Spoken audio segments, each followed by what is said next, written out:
আসসালামু আলাইকুম শিক্ষার্থীরা, এটা হচ্ছে তোমাদের অষ্টম শ্রেণীর ইসলাম শিক্ষা ষান্মাসিক মূল্যায়নের কাজ 3-এর সমস্যা এবং উত্তরসমূহ। প্রশ্নটি হচ্ছে, 4জন বন্ধু সাথে আলোচনা করে দুর্যোগপূর্ণ বিভিন্ন পরিস্থিতি মোকাবেলায় ইসলামের বিধিবিধান অনুযায়ী আমরা বা আমাদের করণীয় তা ছকে লেখো। উত্তরটি খেয়াল করো। ইসলামিক দৃষ্টিকোণ থেকে প্রাকৃতিক দুর্যোগের সময় কিছু করণীয় বিষয় এখানে উল্লেখ করা আছে। দোয়া করা, আল্লাহর কাছে প্রার্থনা করা এবং তার সাহায্য চাওয়া। 2 নম্বর, সবর করা, ধৈর্য ধারণ করা এবং আল্লাহর উপর নির্ভর করা। 3 নম্বর, তওবা করা। তোমাদের প্রত্যেকটি বিষয়ে কোনো হাদিসের লাইন কিংবা কোরআন শরীফের লাইন উল্লেখ করলে কিন্তু অনেক ভালো হয়। এরপরে 4 নম্বর, সাদকা ও সাহায্য করা। 5 নম্বর, কোরআন পাঠ করা।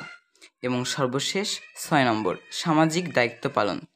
বন্ধুরা, আমাদের অন্যান্য সমস্যার সমাধানগুলো করার জন্য আমি তোমাদের সবগুলো এখন বর্ণনা করে বোঝাতে পারলাম না, কিন্তু আশা করি তোমরা বুঝে নেবে। এবং যদি তোমরা সকল প্রশ্নের সমাধান চেয়ে থাকো তবে এখনই আমাদের চ্যানেলকে সাবস্ক্রাইব করে নাও, কারণ এখানেই সকল প্রশ্নের সমাধান দেওয়া হবে।